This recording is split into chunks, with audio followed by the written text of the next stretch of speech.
Good morning and welcome to July 1st, 2020. It's a very interesting year that we're in. Boker Tov, everybody. Welcome to July 1st. Welcome to today's Talmud study.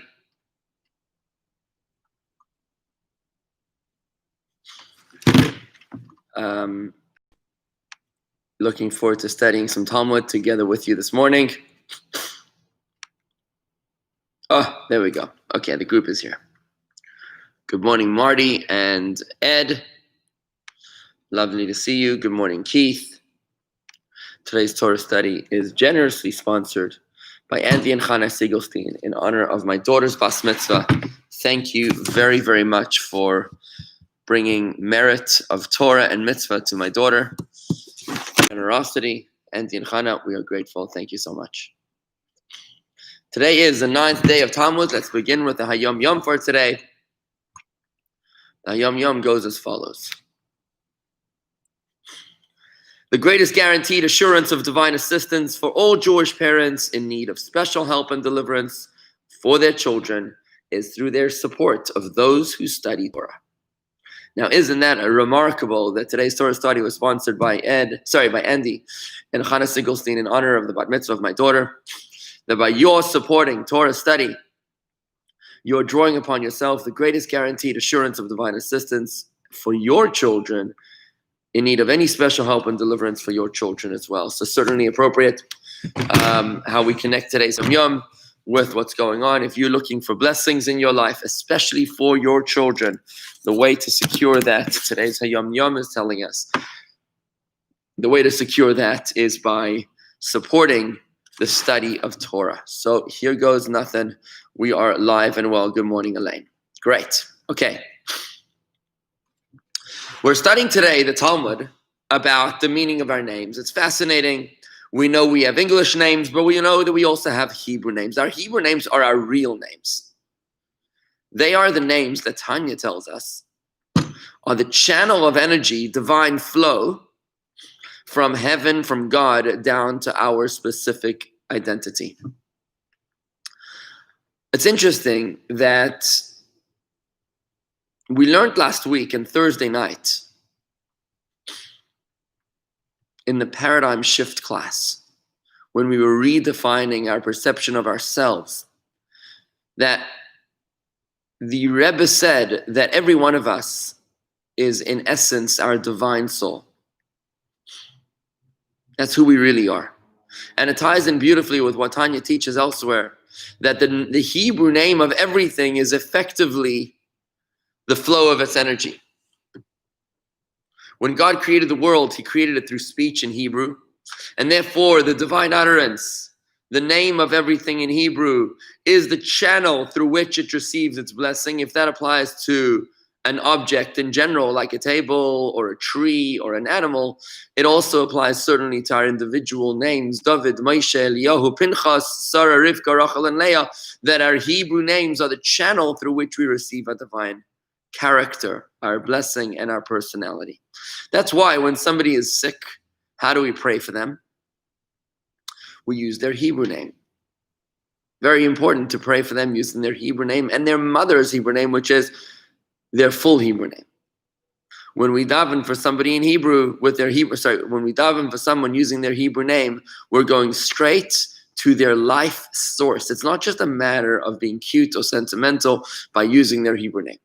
It's a matter of identifying the source of their life energy, which is obviously mitigated at a time of illness. And you're going straight to the source to be able to fix the problem. That's why we use their Hebrew names. And what we're about to learn today in the Talmud is how your Hebrew name is directly connected with your destiny. Let's take a look at that. Just before we begin, I'd like to point out that there is a medrash that tells us, I think it's in the Kabbalah, that says that before parents will name a child, they will experience a miniature degree of divine prophecy. Ordinary parents, all parents, will experience a miniature degree of divine prophecy before naming their child. Why do they need that degree of divine prophecy? Because unbeknownst to them, they are endowed with a vision of what this child's future is destined to be. And in accordance with that future, they give him a name or her a name that aligns with the destiny of that child. I love to quote the story of our president of Mickey. There you go, Meir Zalman ben Rivka, Marty, from strength to strength. I love to quote the story of Mickey and Cookie, our president here at the shul, who named their son, I think they called him Yitzchak David, after Cookie's father, maybe. I don't remember exactly who he was named after. And Mickey, if you're listening, we'd love to corroborate the details of the story here. Good morning, Phyllis. And what happened was that they came up with another name. They found another name, Yitzchak David or Chaim Yitzchak David. I don't remember exactly. But they added a name to what they thought was the father's name or whoever they were naming after. Years later, they saw a picture of his tombstone, and that actually the name that they added was also part of the original person's name. When Mickey joins us, maybe you could tell us exactly what happened over there. But, or if anybody's with us listening, if you could just text Mickey and ask him to chime in here about the name of his son, Yitzchak David, and how the way that the name that they chose was actually perfectly aligned with the name that was the true name of the person that they named after. So there's certainly something very special about names. What we're about to learn today in the Talmud, and our Wednesday study of Talmud, is about the destiny of our Hebrew names. Let's take a look at this. We're learning the book of Ein Yaakov. This is a 15th century work, collecting the various stories of the Talmud without the legal fine print component of the Talmud. Good morning, Warren and Helen. Was there something else I just wanted to mention about names before we start? I don't remember. Okay, I'm going to go straight into it then. So if you're with me, and if you have the book, we are now on page 110 of the Ein Yaakov, of volume 1, Tractate Brachos of the Ein Yaakov, page 110. If you don't have the book, then just follow along, please. Another statement by Rabbi Yochanan in the name of Rabbi Shimon Bar Yochai, who said the following. Said Rabbi Yochanan in the name of Rabbi Shimon Bar Yochai, from the day the Holy One, blessed be He, created His world, there was no person who expressed gratitude to the Holy One, blessed be He, until Leah. Leah, who was the first wife of Jacob. She came and expressed gratitude to him, as it says, that Leah said when her fourth baby was born, this time, let me express gratitude to Hashem. Therefore, she called his name Yehuda. Let me explain to you a little bit of the context of what's going on here. Jacob was our forefather, Abraham, Isaac, and Jacob. Jacob was supposed to marry Rachel, but if not for his cunning father-in-law who tricked him, he would have only married Rachel. He ended up marrying the wrong sister. He married Leah. So he worked 7 years to marry Leah. Then he had to work another 7 years to marry Rachel. Then he had to work another 6 years for the sheep, for the possessions. And after 20 years of dealing with his evil father-in-law, Yaakov returns back home with 4 wives and 11 children. He goes back home. It's a story in Genesis. The 4 wives of Yaakov were actually all sisters, Rachel, Leah, Bilhah, and Zilpah. They all knew prophetically that they were all destined to give birth to 12 tribes of Israel. So they figured it was going to be even Stephen. It was going to be 3 each. 12 tribes, 4 mothers, 3 each. So when Leah had Reuven, Shimon, and Levi, she was happy, but she wasn't particularly grateful. She figured that's my share. But when she had her 4th, now she realized she's getting more than everybody else, because they all knew that there was only going to be 12 tribes. So when she had her 4th, Yehuda, now she was super grateful, and she named him Yehuda. This time, let me express gratitude to Hashem. Therefore, she called his name Yehuda. Yehuda means gratitude. You'll remember the first word of davening of the morning service is Hodu, which means praise God. And the first word that we say when we wake up in the morning, when we put our hands together in our bed, is Modeh ani lefanecha. I am grateful to you. I'm grateful before you, O living and eternal King. Right? The word Modeh means grateful. So Yehuda also means grateful. In fact, how do you say Jews in Hebrew? Yehudim. Yehudim is named for the tribe of Judah because we come from the tribe of Judah, from the monarchy, which is the line of King David. Remember that we've learned through the stories of the ancient kings of Israel that there was 10 tribes and 2 tribes. The 10 tribes were exiled. They've never been found ever since for the past 2,800 years. But today we're basically descendants of the remaining 2 tribes of Judah and Benjamin. So that's why it was called the kingdom of Judah. The 10 tribes are called the kingdom of Israel. The 2 tribes are called the kingdom of Judah. That's why we called Yehudim, because we're the descendants of the remaining 2 tribes, the tribe of Judah. So we all are called those who are grateful, those who express gratitude. That's what it means to be a Jew, because we daven a lot, we pray, we thank God. So Leah was the first one, says the Talmud, since the beginning of creation to praise God and to thank him with sincere gratitude. A little bit sad when you think about that. You look at the timeline, when you realize that when was Jacob born? When did Jacob come into the world? I know that Abraham was born in the year 1948 since the creation of the world. So let's take a look at the year that Jacob was born. He was born in the year 2108 since creation. I'm checking in my family tree. This is the jewishgardens.com/roots, which is the family tree that we created for my family going back to Adam and Eve. So Jacob was born in the year 2108 or 1652 BCE. So it was about 21 or 2200 years. The kids were born when he was 84. So 2200 years after the creation of the world was the first time that God was actually praised given gratitude by man, which is kind of sad, but interesting, right? The Gemara now goes on to discuss the name of Leah's first son, Reuben. So before we go there, I just want to point out that Yehuda was the one that was destined to give gratitude to God. He was the one to be the one for whom the Jewish people are named. And we are people that are grateful to Hashem. We're the chosen people. So there was certainly a destiny over here in her name. Let's take a look at this note over here. Above, we explained that Leah knew through divine inspiration that Yaakov would have 12 sons for his 4 wives. If divided equally, each wife would have 3 sons. Therefore, when Leah gave birth to a 4th son, she named him Yehuda, which signifies gratitude, thanks, or acknowledgement, thanking God for giving her more than her fair share. There were certainly others before Leah who praised and gave thanks to God for what he had given them. However, hoda'ah, which loosely translates as thanks, is a person's thankfulness for receiving more than he deserves. And this was the novelty of Leah. Leah was the first to express this kind of thanks. Rashba, one of the Talmudic commentaries here, quotes a parable to illustrate this idea. A Kohen, a priest, visited a granary. Warren Alec, this is you, right? A Kohen visited a granary to collect the priestly gifts, the teruma.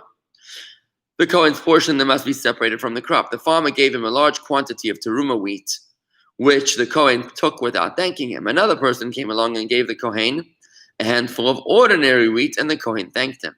The puzzled farmer asked the Kohen, I gave you such a large amount of wheat, while he gave you a mere handful. Why did you thank him and not me? The Kohen replied, you gave me my own portion. You gave me what I already deserved.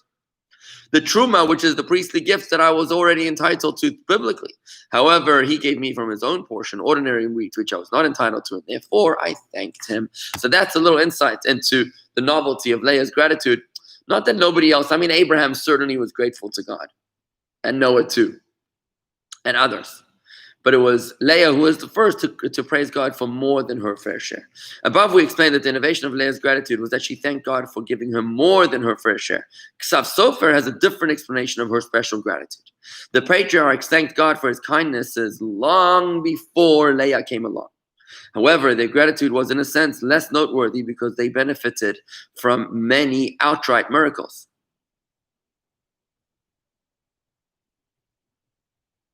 It is no wonder that they felt obliged to thank God for these special interventions on their behalf. But Leah's good fortune was completely natural. It is not uncommon for women to give birth to many children. Her innovation was that she did not take her fertility for granted. She did not attribute it to nature or blind chance, as others might have done.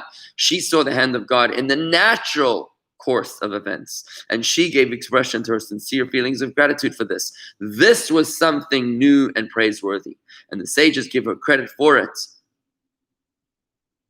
for what she did, to be able to recognize the hand of God in the natural sequence of events. And it's an interesting lesson for us all. If we were able to experience some life-changing miracles in our lives, of course we'd be grateful to God.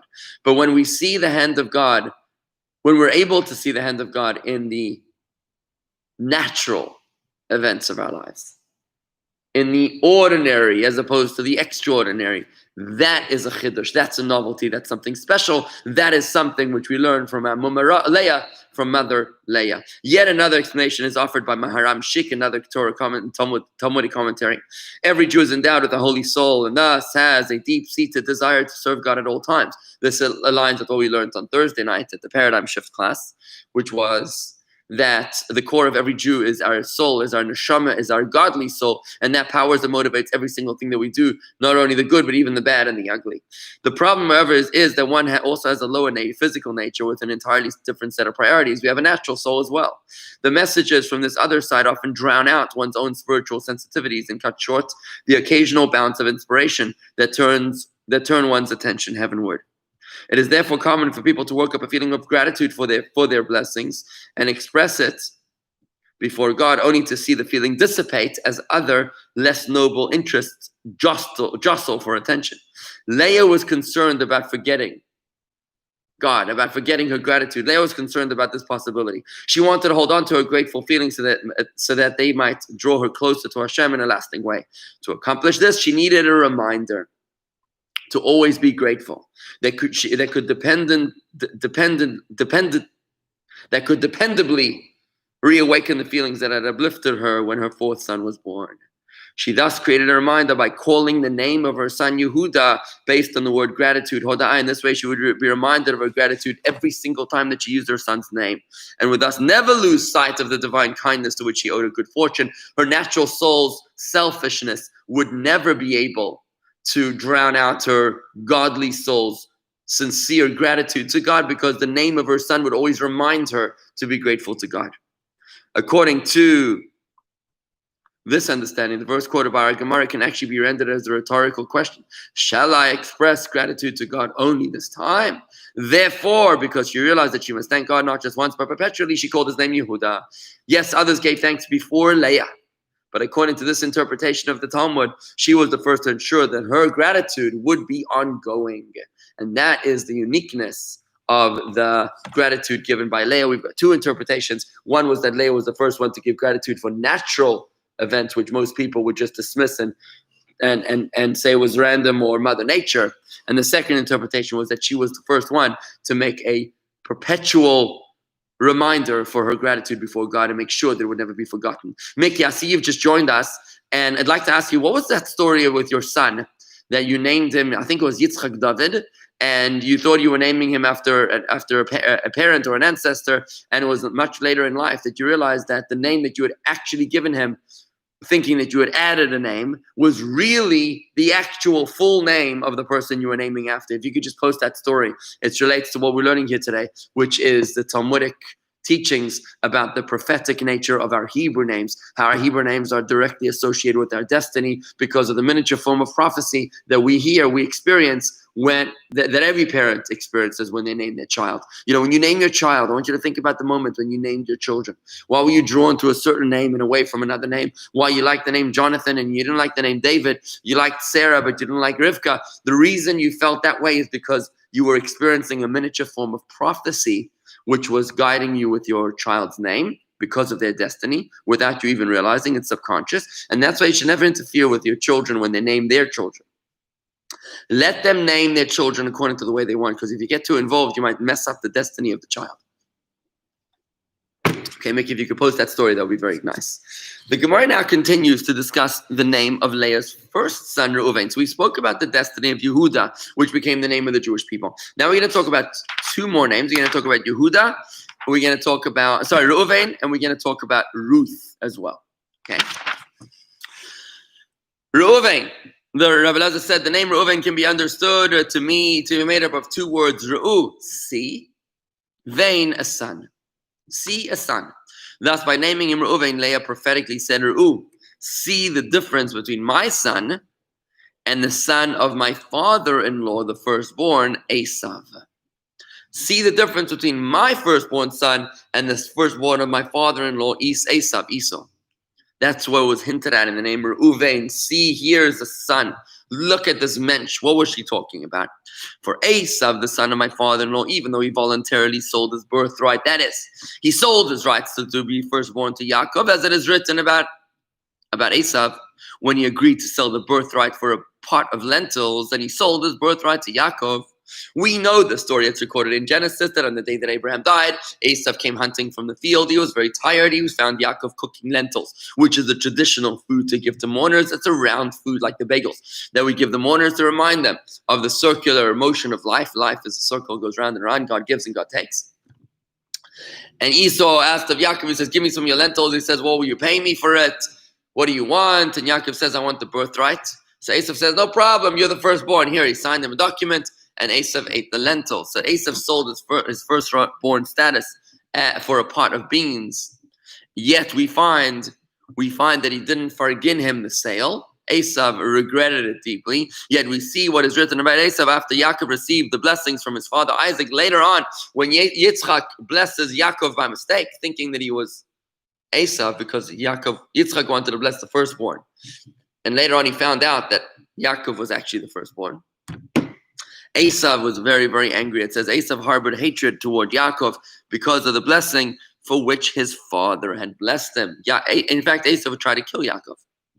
Since he willingly sold his birthright, he no longer had a claim to the blessings to which the firstborn was entitled. Nevertheless, Esau hated Yaakov for taking them.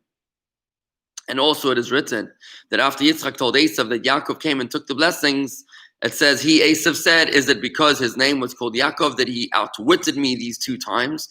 First, he took away my birthright, and now he took away my blessing. These were the words that Esau said in his anger to his father Yitzchak, that Yaakov outwitted me twice. First, he stole my firstborn. Now he stole my blessing. And when upon questioning, when Esau revealed to his father that he had sold his firstborn status to his younger brother, now Yitzchak says, so it makes sense that he got the blessing because he's now the rightful firstborn. Yet Esau never forgave him for it. And he was like an Indian giver. He sold the deal and now he wanted it back, right?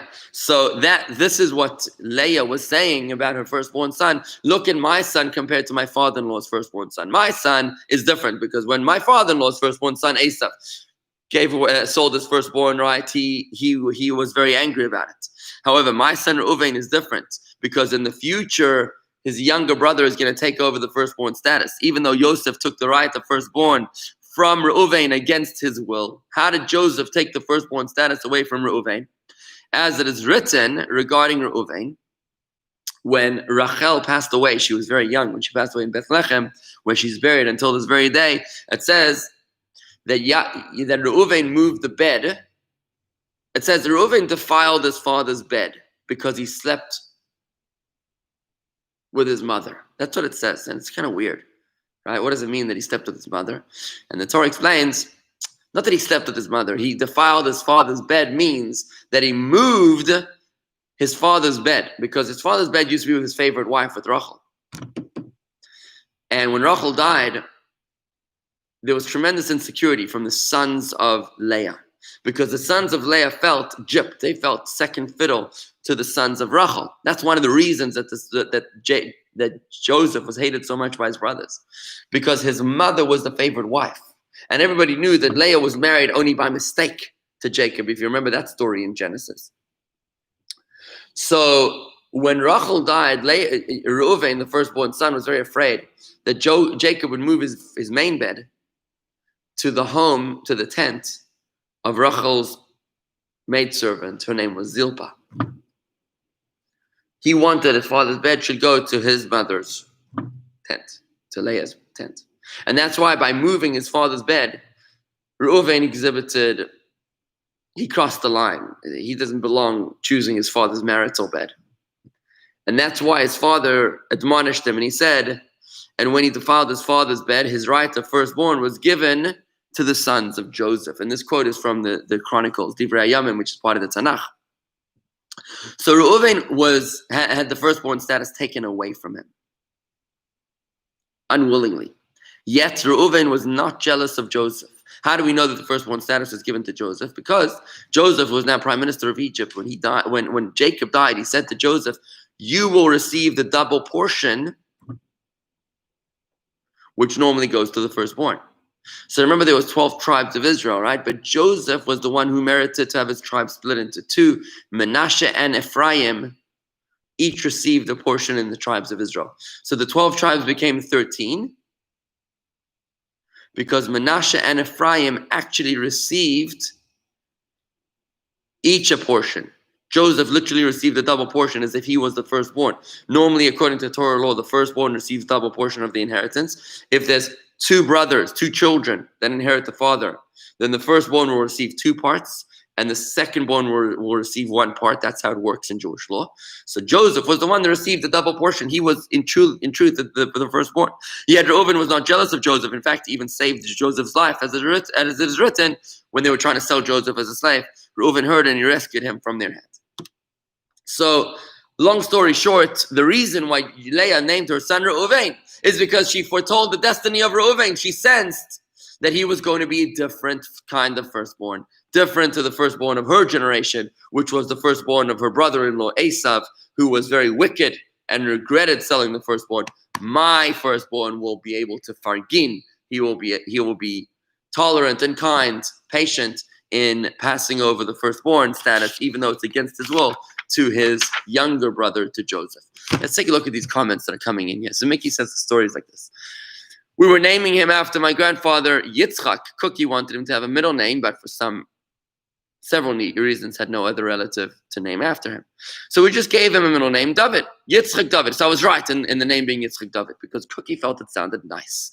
So there you go. So Cookie felt Yitzchak David was just a nice name. But they were naming after Mickey's grandfather, whose name was Yitzchak. After he was born, we told my father, and he told his eldest sister that he was named after their father. My aunt then asked, how did we know? My father said, know what? Turns out that when another of my father's sisters got married, her husband had the same name as my grandfather. You know, you're not supposed to have the same name for father-in-law and son-in-law. If father-in-law and son-in-law have the same name, then one of them should add a name. So since the father-in-law was Yitzchak and the son-in-law, Mickey's uncle, was Yitzchak, therefore what happened was, turns out that when another of my father's sisters got married, her husband had the same name as my grandfather, Yitzchak. So my grandfather went to shul and added David to his name. No one in the family knew this other than his eldest daughter, my aunt, that the grandfather now was no longer Yitzchak. His name was actually Yitzchak David. So it turned out, without knowing, we had fully named my son after his great-grandfather exactly as his name actually was, which is an amazing story that Cookie had this foresight to choose Yitzchak David. It's like heaven came down to Cookie and she experienced a degree of prophecy, and you can't argue with the story, friends. This is like real stuff. You know, that Mickey and Cookie experienced true sense of prophecy, where they were able to name their son after his great-grandfather, Yitzchak David, without even realizing that his name was actually Yitzchak David. My grandfather was a very religious man, a Premier Shlaner Chassid who never missed a day of shul in his life, just like you, Mickey. Reuven, says Andy, firstborn, unlike Esau, yet he fortified his position, as his father said. So did Leah really have the right vision? I'm sorry, I misread what you said. Reuven forfeited his position, as his father said. So did Leah really had the right vision? The answer is yes. Andy, Reuven was named because, see, look at the mensch, which is my son. He is a firstborn, just like Esau, but both of them lost their firstborn status. Esau took it didn't take it like a mensch, but my son, check him out, watch this space. This boy is going to be one to watch. He's going to take it like a mensch. He is going to take it like a man, which is obviously Leah foretelling the future that Reuven is going to be a sight to behold as he handles his degradation, being stripped of his rights in the most beautiful way. Hi, Georgie. Okay, good. So thank you, Mickey, for sharing that beautiful story with us. Really very beautiful. And we're carrying on now with explaining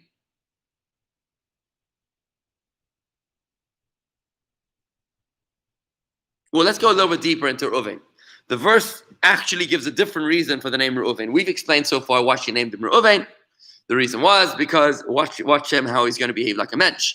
But another reason given in the verse specifically is because God has seen my humiliation. Ru'u, seen was a reference to her humiliation because everybody knew that she was the hated wife. Rachel was the beloved wife, the one he was supposed to marry. Leah was the one that he happened to marry by mistake, and everybody knew that she was the hated wife.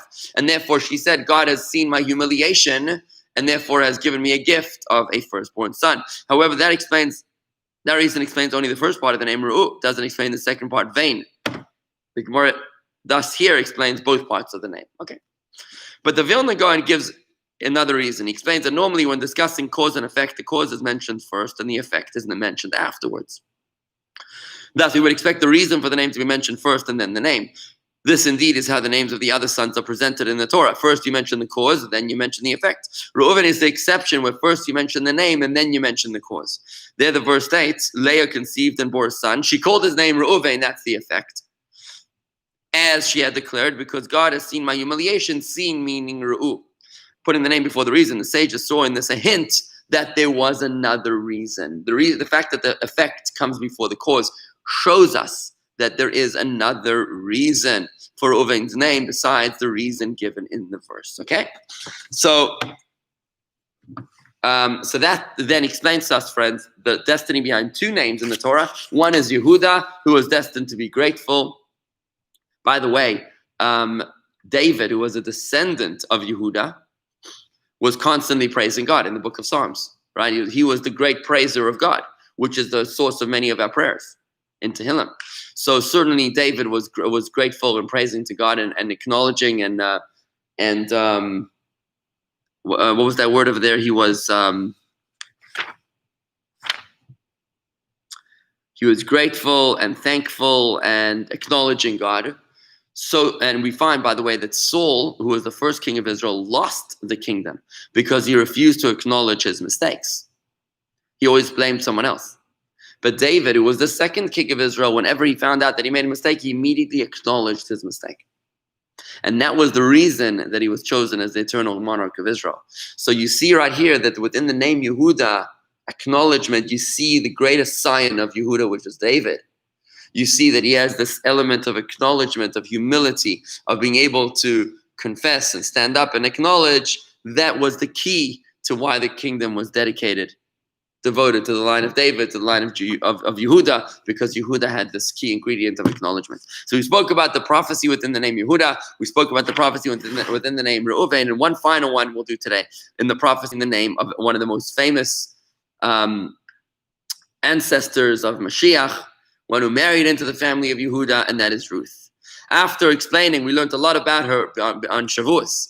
After explaining that the name offers us a glimpse into that person's future, the Gemara expounds on the name Ruth, the Moabite woman who converted to Judaism, from whom King David descended. She was the great-grandmother of David. If you want to learn the story of Ruth in detail, we have a beautiful class on that at youtube.com/Jewish Gardens. That's youtube.com/Jewish Gardens. You can just search the story of Ruth, and you'll see a beautiful story there. But today we're going to go just a little bit deeper, a new angle into the Kabbalah, the mysticism behind her name. Why was Ruth given the name Ruth? Now, this story in the Talmud is actually very interesting, because until now we've been speaking about Jewish parents being experiencing a sense of prophecy with regards to the destiny of their children. But now the Talmud tells us a story of a non-Jewish mother, non-Jewish parents who experienced prophecy with regards to their children as well. And that's the novelty of this story. Ruth, why was she called Ruth? Rabbi Yochanan said, for she merited that David descended from her, who satisfied the Holy One, blessed is he, with songs and praises. The word satisfied in Hebrew, the word quench, to quench thirst in Hebrew, is rut, or raveh. Raveh, reish, vav, hey, is to quench. Rivahu means to satisfy him or someone else. So Ruth is an expression of the word quenching. It means to quench, and that's why her mother named her Quench, Ruth, because of the great-grandson who was destined to come out of her, the one who would quench the Holy One, blessed be he, with his songs and praises with the book of Psalms. Amazing, right?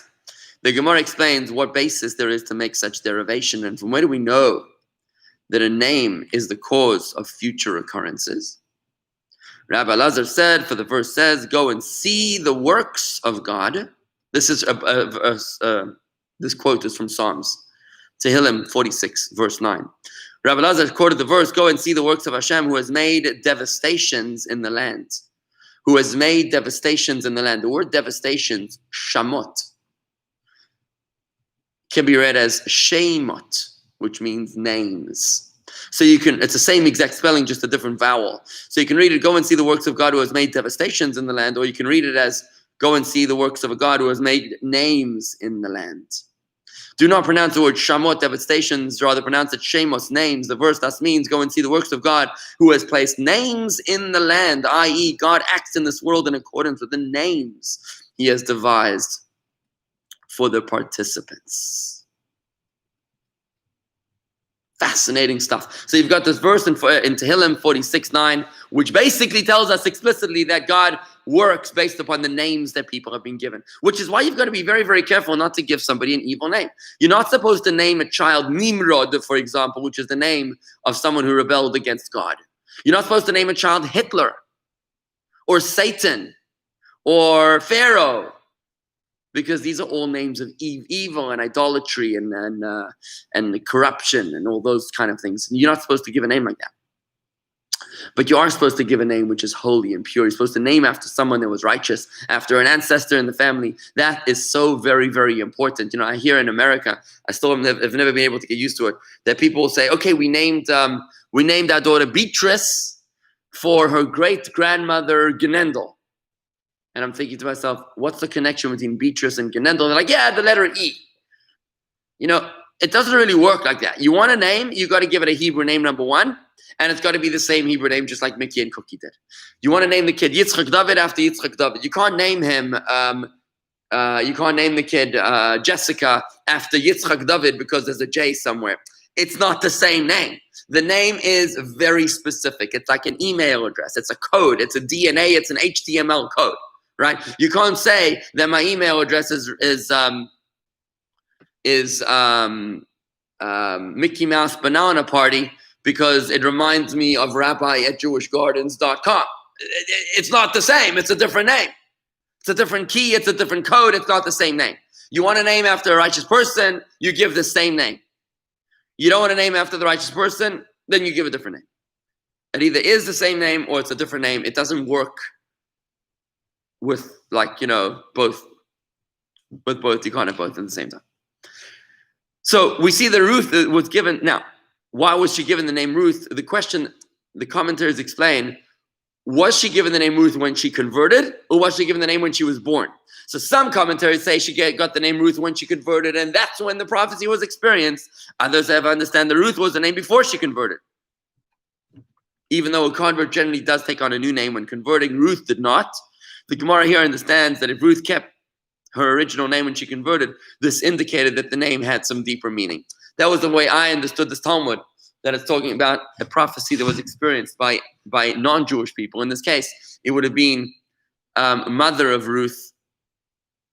We don't know her name, but we know her father's name, Eglon, who was a Moabite king who actually had made problems for the Jewish people. Let's finish up with a little bit more commentary. The significance of names. We're going to wrap it up with this. The Gemara tells us that Reuven's name was indicative of his sterling character. Unlike Esav, Reuven did not harbor ill will and jealousy toward the brother who received the honor that was once his own. This greatness of spirit was hinted at in his name, which compared him favorably with his wicked uncle. Similarly, Ruth's name foreshadowed the greatness of her great-grandson David, who would satisfy and quench his creator with praises. The meaning of the word Ruth is to quench. A person's Hebrew name is not merely a means of identification like it is in English or in other languages. Rather, it expresses an individual's particular strengths and his tasks in this world. Your name is your code. Your name is your channel. By the way, you'll notice in our shul, all the windows have letters on them because God created this world through letters, through divine speech. And he spoke, let there be light, and there was light. It was the letters of speech that create the world. Our speech actually creates, and therefore our names foretell our destiny. That's why speech in Hebrew tongue is so important. That's why we learn. We have a special course for prayer and meditation, which you can find at youtube.com/Jewish Gardens. I'll be doing a few minutes of that right after this. In a few moments, the prayer meditation course where we constantly learn a little bit more Hebrew. So a person's Hebrew name is not merely a means of identification, rather it expresses an individual's particular strengths and his tasks in this world. That is from the Maharal of Prague. Although one's Hebrew name is generally selected by his parents, the choice is divinely influenced. God inspires parents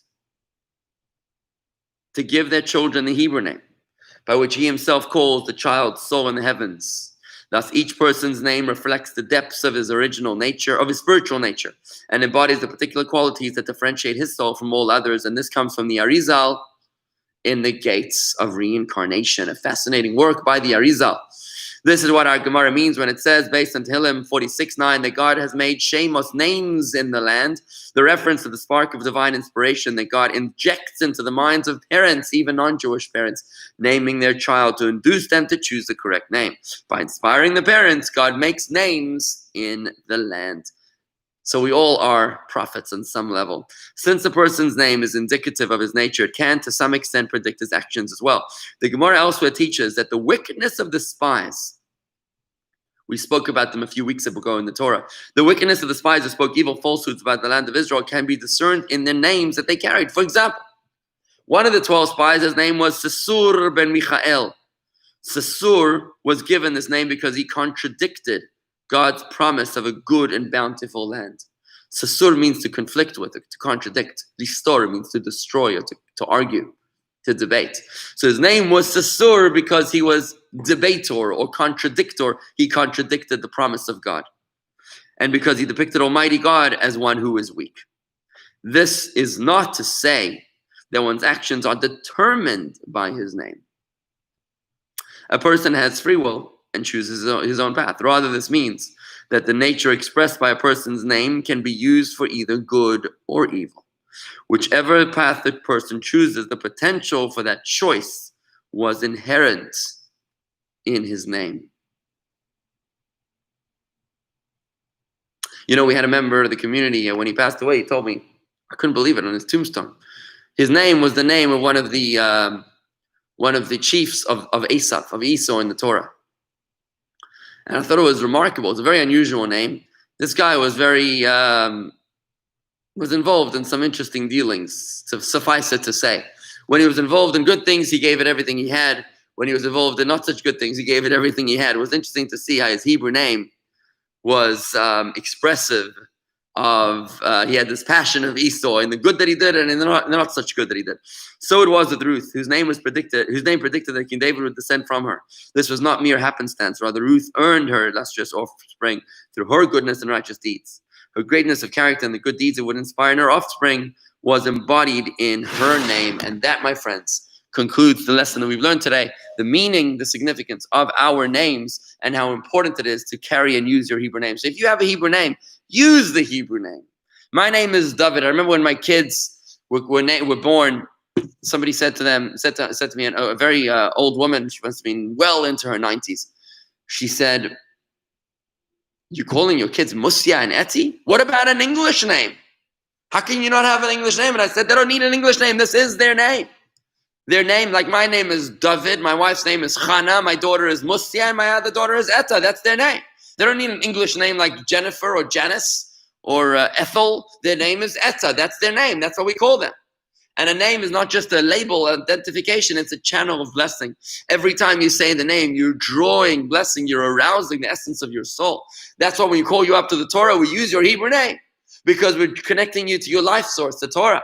That's why you should ask people and encourage people to call you by your Hebrew name. It's a very beautiful way to engage with people, to draw your essence and your potential to the source every time it's called. Just like when somebody faints to the ground, you call their name to awaken them. So too, when your soul is in slumber and somebody calls your Hebrew name, it arouses and awakens your soul from that slumber. And now I'm going to switch over to our study of meditation and prayer.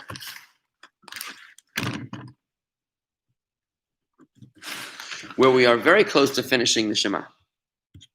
We've been studying this for quite a while, working word by word to be able to understand three things: to learn how to read the word, number two, how to understand the word, and number three, how to understand the meditation of the word whenever possible.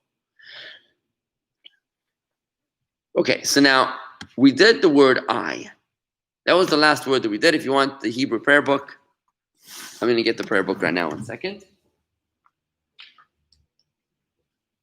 If you have the Hebrew prayer book, you can follow along this class on page 42, which is where this Shema, this is the prayer book, the blue one. You can always buy it from the office. And the Shema is on page 42. The word we're looking at right now is uchetavtam. It's the first word in the last sentence,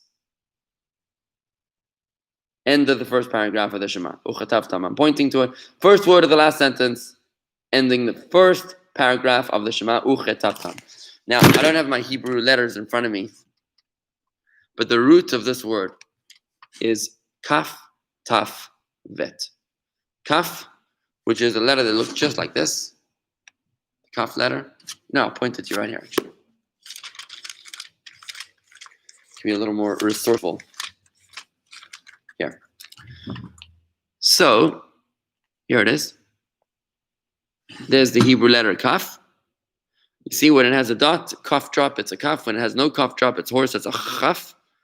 The second letter of the root is the taf. See the taf?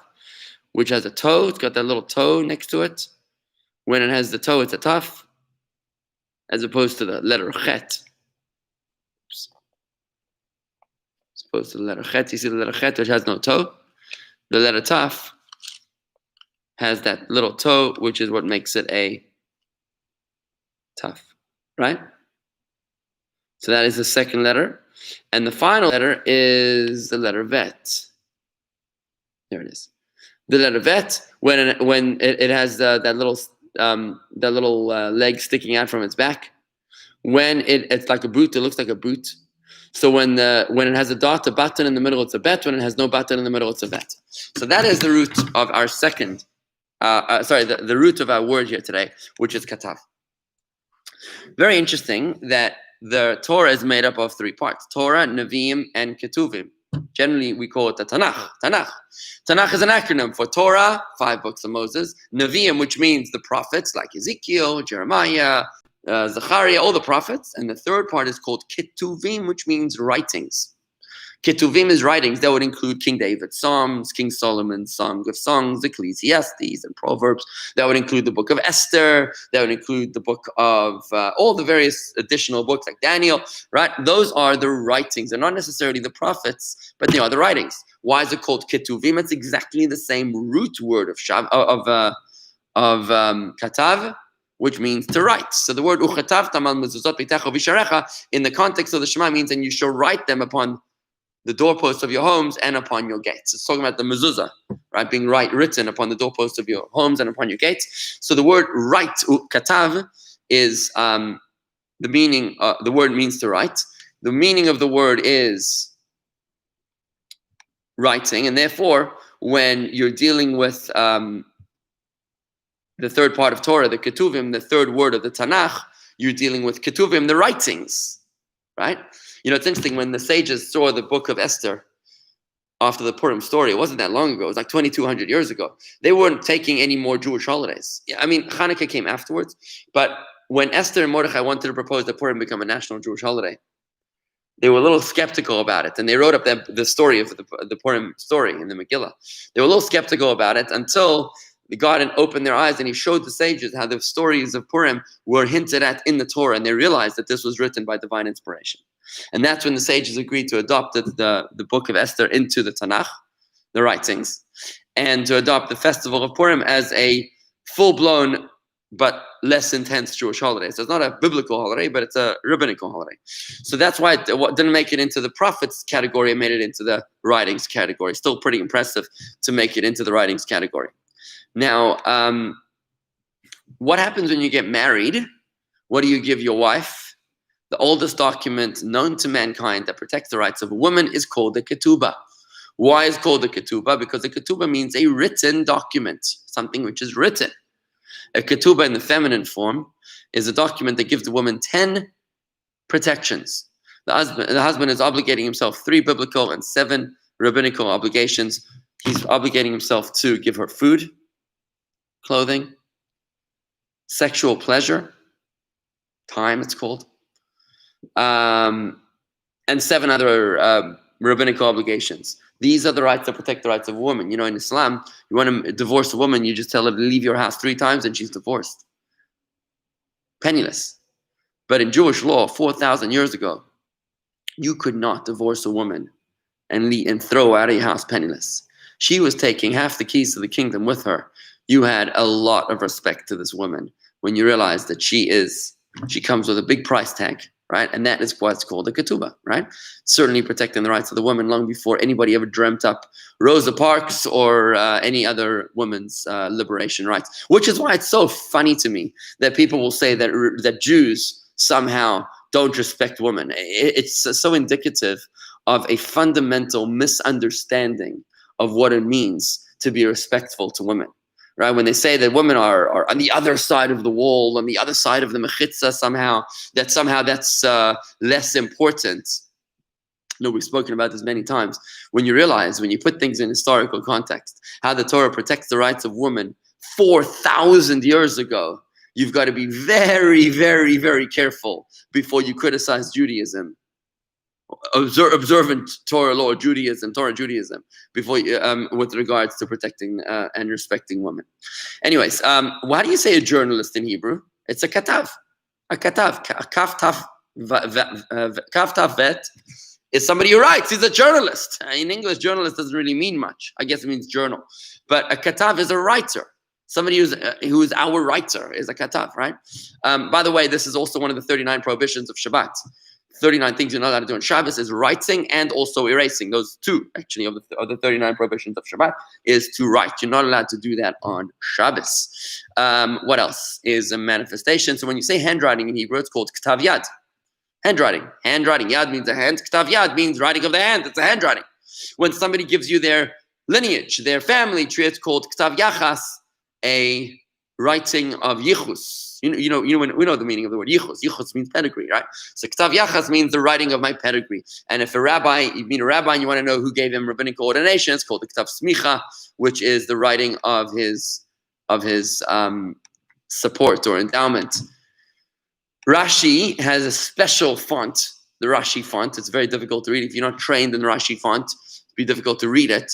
It's not really Hebrew letters. It's called ktav Rashi, the writings of Rashi. And when you speak about holy writings, they're called kisvei kodesh, writings of holiness, holy writings. Okay. Finally, we've got 2 parts to our Torah. There is the written Torah and the oral Torah. So what's the written Torah called in Hebrew? The Torah shebichtav, the Torah in writing. And then there's the Torah sheba'al peh, the Torah which is oral. Torah shebichtav is the written Torah. Torah sheba'al peh is the oral Torah. 2 parts to the Torah. Moses was given both of them on Mount Sinai. The written Torah would incorporate the 5 books of Moses. The oral Torah incorporates the Talmud, the Mishnah, the explanation of the 613 commandments of the Torah, as well as the Kabbalah, the secrets of the Kabbalah, of Hasidus, of mysticism. All of that is oral Torah, Torah Sheba'al Peh. Later on, we had the prophets, and we had the writings, which was all collectively incorporated. The written Torah, the oral Torah, there are prophets and the writings, all of that became incorporated in what we know today just generally as Torah. So the written Torah is called Torah Shemichtav, the Torah which is in writing. And that, my friends, concludes our word for today. Let's see what word that is. Word number 41 in our Hebrew word diary. I encourage you very much to write these words on the front of an index card, the word in Hebrew, and on the back to write the translation, so that you can go through these 41 cards now on a regular basis. Just keep on going through them. Every time we learn, you add another card or 2. And when you do so, you are able to make sure that you are burning and engraving these words into your memory, you're never too old to do this. And you'll see after you do it 100 times or 200 times, you do it 2-3 times a day, you'll notice that sooner or later you're going to start realizing these words. And every time you see these root words, you'll be able to identify the essence, the nucleus of the Hebrew word. And you might not know exactly what it's talking about, but you will know the essence of the word. It comes up everywhere. This is the philosophy of how I'm teaching this Hebrew prayer meditation course, by realizing that Hebrew is a system of cousins, of word families. That once you identify the roots, you will be able to notice that word coming up in all sorts of interesting places, many of which I've not yet realized. And I'm constantly expanding my list of applications of these word families so that you can see them. If you ever come across a word which I haven't picked up, please tell me. If you find this word that we've learned in a new format, please tell me, and I'd love to incorporate it into my teaching notes. Anyways, thank you very much, everybody. I want to wish you a wonderful day. Today is Wednesday at 11:30 today. Corey's giving a class on Tehillim and Hebrew reading on Zoom. That's jewishgardens.com/Zoom. Remember, tomorrow night at Thursday night at 8 o'clock, I'll be giving lesson 3 of Paradigm Shift, which is a fascinating insight into how the Rebbe teaches us what is Torah. Fascinating stuff. What is Torah? It's not what you thought. It's unbelievable. And it's so incredibly meaningful and relevant to our lives. Please join me tomorrow night at facebook.com/myjli/live. It's not the regular link. It's the JLI global link. That's facebook.com/myjli/live. The link should be in your email. And we hope to see you there tomorrow night, 8 o'clock. Thank you very much, everybody, for joining me here today. Have a wonderful day. Shalom.